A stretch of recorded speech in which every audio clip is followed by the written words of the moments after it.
class 3 sexual predator? Tier 1. Was tier 1's the highest and worst? No, I'm the lowest. It's your child's life. Do you think you're the devil himself? No, but I do have a good mirror. It's a serious question. Sorry. Do you think you're the devil himself? I don't know. Why would you say that?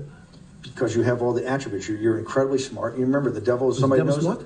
The devil's brilliant. You read Milton's Paradise Lost. No, the devil scares me. This is from a well-known interview clip of Jeffrey Epstein where the interviewer asks him directly, do you think you're the devil himself? And instead of answering the question, he immediately redirects. This is a classic conversational control move. Now, from a perspective of hypnosis and influence, a few things are happening at once. First, he shifts the frame. The moment he asks, I don't know. Why would you say that?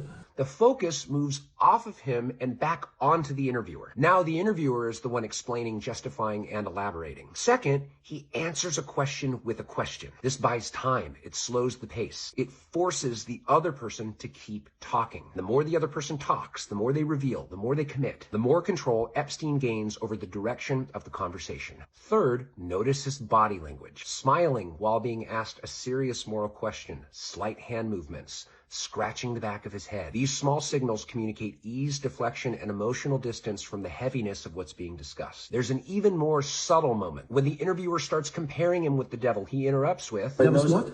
Again, he's not defending, he's redirecting. He's making the interviewer keep explaining the comparison. This is narrative control. These patterns are not magic, they're communication tactics and strategy. People who want to protect an image, avoid responsibility, or steer perception will often do these things. Redirect with questions, reframe statements, shift attention back onto the other person, and use calm or incongruent body language to stay in control of the emotional tone. When you understand how persuasive communication actually works, you start to notice when someone's guiding a conversation away from truth and toward perception management. This isn't about learning to manipulate, it's about learning to recognize when someone else is. And here's a deeper takeaway. If communication can be used to deflect, distort, and maintain control in harmful ways, it can also be used to build, empower, and transform in the most positive ways. The same principles that shape perception in dark situations are the exact same principles that can be used to reshape how you see yourself, your potential, and what you believe is possible. That's what mindset and performance coaching is really about. Using language, focus, and internal dialogue to reframe limitations into growth potential. Using hypnosis to help people take control of their own narrative instead of living inside one they didn't choose. Because the moment you understand how influence works, you stop being unconsciously led and you start consciously leading your own life.